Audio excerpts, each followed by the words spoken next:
here with the BeeGees.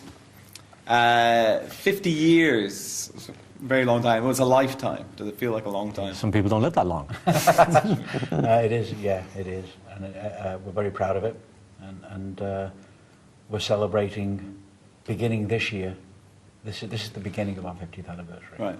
It's actually being named the BeeGees as well, from the disc jockey Bill Gates, and some very single digits here in our life. I mean, so yeah, because you kind of look at that first, you go 50 years. Haven't they been together since they were born? I mean, was there a point where it crystallized into? Yes, but yes, and the point is, when did we first record something? When did we first become a group? And I think that's about 1958, 1959. But we've all agreed between each other that the round figure of 2010 made the most sense. Okay. That our first recordings were really about that point. Let's talk about some of the key elements that we associate with the BeeGees. And the first thing, of course, is harmony. Was this just something that came naturally to you? Yeah. Inspired by the Everly Brothers, of course. Yeah. I mean, we loved the Everly Brothers, and when they first came along, we were kids, so we sounded like that. You know, they had very high voices. We were never taught harmonies, and that's it. No. We just broke in harmony as kids because without even knowing it, we were singing harmony. And what I think is missing on a lot of records today is harmonies. But it's what people are attracted to the most. And, you know, there's an NBC show starting in the beginning of December called Sing Off in America.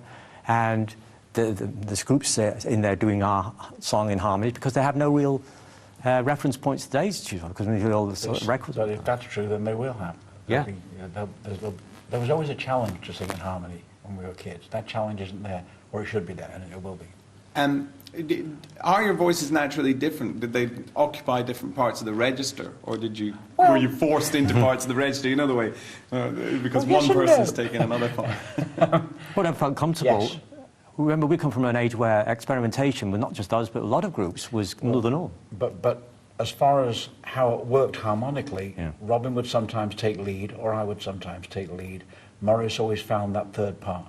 And occasionally we'd have a song where Barry would do the first verse, I would do the second verse, and what felt comfortable, or if somebody felt comfortable doing the song all the way through. There's certain songs that we'd write, whoever was really singing the song when we were writing the song became the person that sang the song on the record.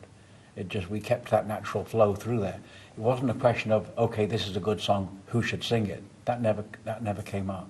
There wasn't a case, though, that somebody had a natural lower register and someone had a natural Well, higher I have the natural lower register. Really? Robin's voice is much higher than mine. Yeah, but I mean, Barry's voice is actually lower than mine. That's a fact. Mine more mid-register, but I can go high operatically. But it depends on the song. And I use the falsetto.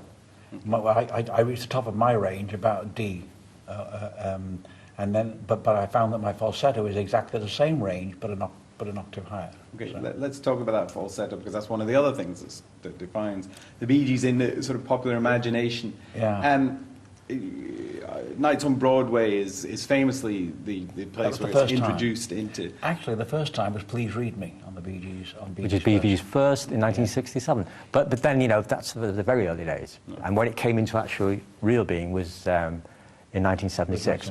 Was it? I mean, it's not an obvious thing, and it's obviously it's got slightly comical overtones in pop culture. Well, did it have that for you? I mean, did you have to be persuaded to record songs or go that way? No, we fell in love with it. It didn't matter who was singing it. We fell in love with that sound.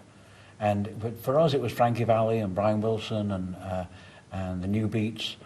And so it means different, it has come to mean different things to different people. And it's easy to make fun of, but think of all the other ones that came. I mean, you know, at the same time you had Mick Jagger and McCartney were doing like the Missy thing, Missy Nights. Too, Prince, the most beautiful girl in the world. Then there's been, you know, there was that period sort of hyper fame in the 70s.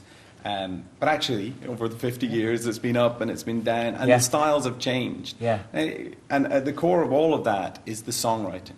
So does the songwriting drive the style, or has the style driven the... It's too analytical. It's too analytical.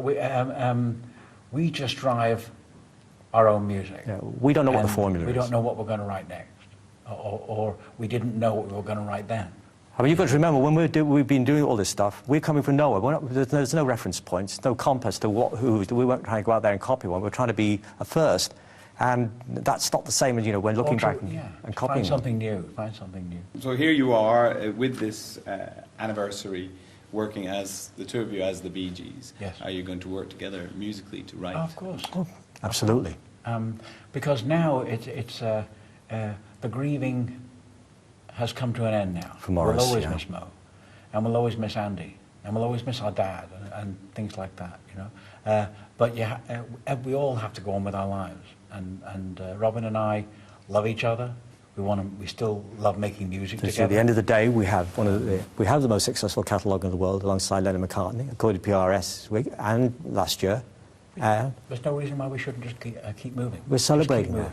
We're songwriters as well. You know, we've written a huge song for other people: Chain Reaction, Islands in the Stream, Woman in Love, Heartbreak for Dionne Warwick, Emotion for Destiny's Child. Yeah.